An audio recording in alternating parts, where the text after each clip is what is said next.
I sat in my truck outside the house I grew up in, watching the light in the living room window. My stepmother, Diane, was probably in there right now, sipping tea and talking to my father about the future. To anyone else, she was the perfect wife, composed, soft-spoken, and always neatly put together. But I knew better. I had a folded piece of paper in my pocket that proved she wasn't just looking out for the family. She was looking for a way into my bank account. If you want to hear how I handled a woman who tried to treat my military pay like her personal retirement fund, stick around.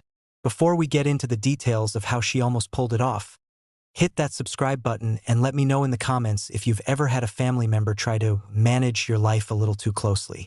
The air in that house always felt thinner after my mom died. I was 17 when it happened. One day she was there, the next she was just a memory and a pile of medical bills. My dad didn't know how to be alone. He's a good man, but he's the kind of person who needs someone else to tell him where the keys are and what's for dinner. Enter Diane. She appeared less than a year later, draped in beige silk and smelling like expensive lilies. She was polite. She never raised her voice.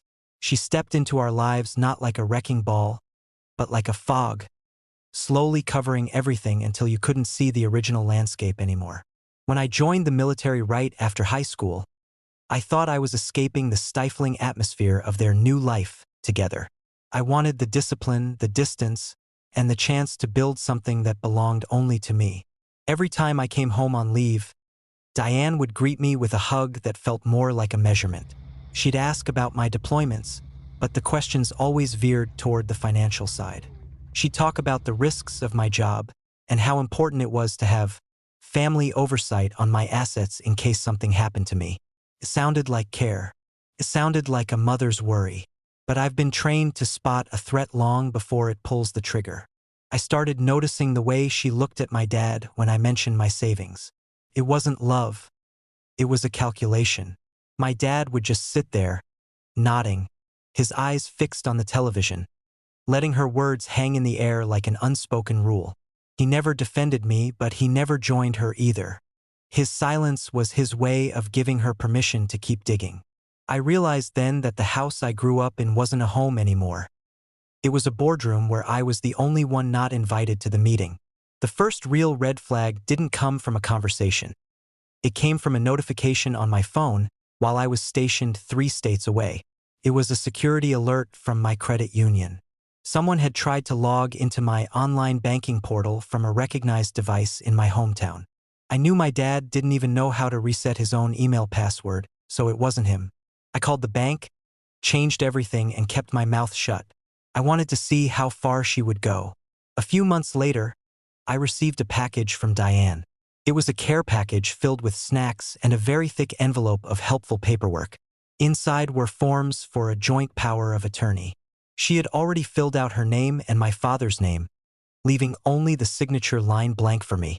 There was a handwritten note attached. It said, "We just want to make sure your mother's legacy is protected, honey.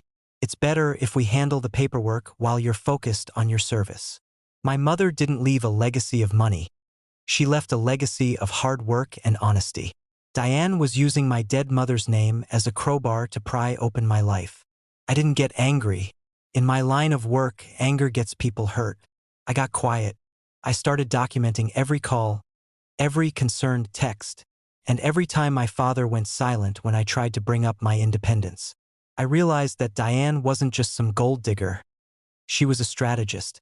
She had spent years making my father dependent on her so that he would never question her motives. She was playing a long game, slowly positioning herself as the gatekeeper to the family's stability. She thought because I was young and often away, I was an easy target. She forgot that I spend my days learning how to read maps and find hidden traps. The breaking point happened right before Mother's Day. I was home on a short leave, and Diane invited me to a private brunch to discuss my future. My dad was there, looking uncomfortable in his own dining room. Diane started the conversation with her usual soft tone. She told me that she had been talking to a financial advisor, and that they both felt my military savings should be moved into a family trust. One that she managed, of course. She said it would simplify things for me. I looked at my father and asked him if he thought I was incapable of managing my own money. He wouldn't look at me. He just stared at his coffee and said, "Diane just wants what's best for the family, son." That was the moment I realized he wasn't just being passive. He was complicit. He was choosing the easy life Diane provided over his own son's autonomy. I didn't argue. I smiled, thanked them for the advice, and told them I'd think about it. I spent the next 48 hours with a lawyer. I found out that Diane had actually contacted my bank posing as my personal assistant to try and get copies of my statements. She had even tried to convince my dad to sign an affidavit saying I was financially reckless to justify the power of attorney. She wasn't just asking for access. She was trying to steal my reputation. I decided that Mother's Day was the perfect time to give her exactly what she deserved. I didn't buy her flowers. I didn't buy her a card. I bought her a very specific kind of gift, a legal folder. Mother's Day brunch was at a busy local restaurant. Diane loved being seen in public as the matriarch of a successful family. She was wearing a new dress and a bright smile. My dad looked relieved that there was no tension between us.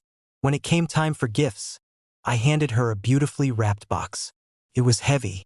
She opened it with that practiced, graceful way she did everything. Inside was a thick, leather-bound folder. On the front, it said, "The future of the family." She beamed, thinking I had finally signed the papers. But as she opened it, her smile didn't just fade. It vanished. It wasn't the power of attorney. It was a formal cease and desist letter from my attorney, along with a printed log of every unauthorized login attempt and a copy of the recorded call where she tried to impersonate my staff. I had also included a formal revocation of my father's status as my next of kin for all financial and legal matters, replacing him with a professional legal firm. I did all of this while sitting there, calmly eating my eggs. I didn't raise my voice. I didn't make a scene. I just leaned in and whispered, "I know exactly what you've been doing, Diane. And if you ever try to touch my life again, these papers go to the police instead of this table." My father finally looked up, his face pale. Diane tried to start her. I was only helping act, but I cut her off. I told her that care doesn't require lying, and family doesn't require control. I told my father that his silence had cost him his place in my inner circle. I walked out of that restaurant feeling lighter than I had in years. I didn't need a big blow-up or a dramatic fight. I just needed boundaries. For a long time, I felt guilty for not loving my stepmother the way people are supposed to. I felt like I was being the difficult son. But discipline isn't just about following orders. It's about knowing when to give them. I realized that my father's choice to be silent was his way of protecting his own comfort, even if it meant sacrificing my security. I couldn't change him, and I couldn't fix Diane. I could only control my own perimeter. I moved all my remaining items out of their house that afternoon. I haven't spoken to Diane since, and my father only sends the occasional text that I rarely answer. People think revenge is about hurting someone, but the best revenge is simply becoming untouchable. I don't hate them. I just don't belong to them anymore. I own my future, my finances, and my peace of mind. That's a gift that no one can take away, no matter how nicely they ask. Choosing yourself over a toxic family dynamic isn't mean. It's necessary for survival. If you've ever had to set a hard boundary with someone you love, let me know how you did it in the comments and subscribe for more.